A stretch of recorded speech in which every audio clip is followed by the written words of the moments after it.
Salut à tous, c'est Idriss de la chaîne L'amour du maillot et bienvenue dans mon flop 5 des maillots de l'Euro 2020.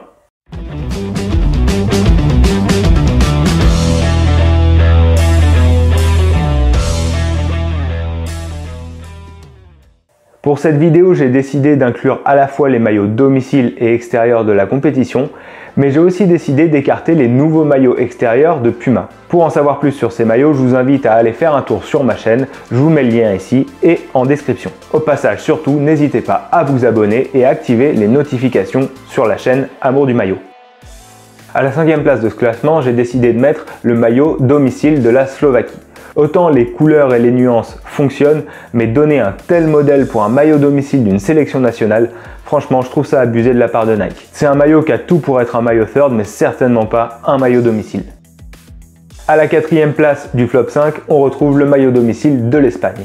Alors pour l'Euro 2020, Adidas a décidé d'attribuer à ses équipes premium des maillots au côté un petit peu artistique. Et là, c'est ce qu'on voit sur le maillot domicile de l'Espagne, mais personnellement, je trouve que ça fonctionne pas. C'est même pas un maillot qui aurait sa place en tant que maillot third, je trouve juste que c'est un maillot digne des maillots concept qu'on peut trouver sur Instagram. Clairement, la nuance de couleur pour une sélection aussi prestigieuse que l'Espagne, ça le fait pas.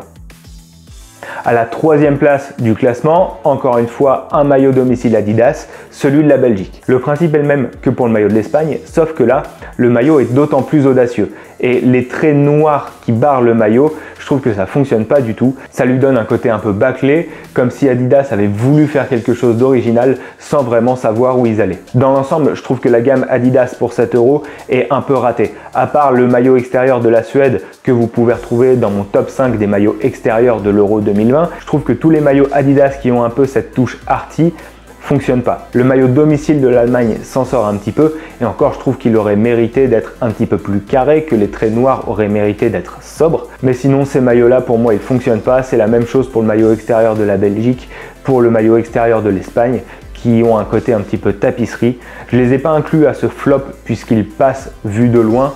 Mais voilà, 3e place, maillot domicile de la Belgique. Sur la 2e marche de mon flop 5 des maillots de l'Euro, on retrouve le maillot extérieur de l'Angleterre. Autant le maillot domicile est purement magnifique, je vous invite à aller le voir dans mon top 5 des maillots domicile de l'Euro 2020, autant le maillot extérieur, mais qu'est-ce qu'ils ont fait? Le bleu fluo associé au rouge fluo, le motif tapisserie au sein du maillot, avec en plus de ça un col polo qui n'a rien à faire là, c'est une catastrophe. Donc sur la 2e marche de ce flop 5, le maillot extérieur de l'Angleterre. Et enfin pour moi le maillot le plus vilain de l'Euro 2020, le maillot que j'aime le moins, un maillot dont je me demande ce qu'il fait là, c'est le maillot extérieur du Portugal. Sérieusement, on parle du Portugal, champion d'Europe en titre. À quel moment Nike est venu leur donner un maillot un peu vert turquoise, un maillot qui rappelle un peu la couleur du maillot extérieur du Portugal à l'Euro 2016, mais à la limite ça marchait avec le template de l'Euro 2016. Là, de barrer ce maillot-là avec ses couleurs un peu, il y a du noir, il y a du rouge, il y a une espèce de vert, enfin on sait même pas où Nike a voulu aller en fait.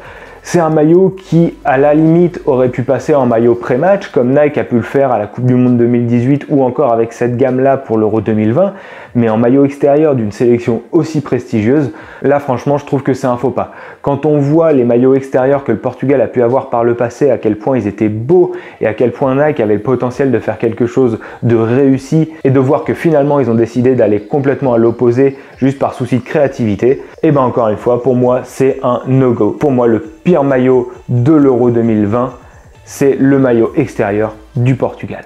Voilà qui clôture les 3 vidéos sur mon avis concernant les maillots de l'Euro 2020. Encore une fois, ce sont des tops et des flops subjectifs. Donc si vous aimez l'audace, si vous aimez les couleurs flashy, il est possible que mon flop 5 soit votre top 5, c'est tout à fait possible. N'hésitez pas à venir nous donner dans les commentaires vos classements des maillots, que ce soit préférés ou détestés de l'Euro 2020. Pensez à vous abonner à la chaîne Ultimo DS sur laquelle je partagerai des vidéos relatives aux maillots des équipes qualifiées pour l'Euro. N'hésitez pas non plus à venir vous abonner à ma chaîne Amour du maillot. J'y parle de maillots dans des formats plus longs, plus détaillés. Et sur ce, je vous dis à la prochaine pour parler de maillots. Ciao!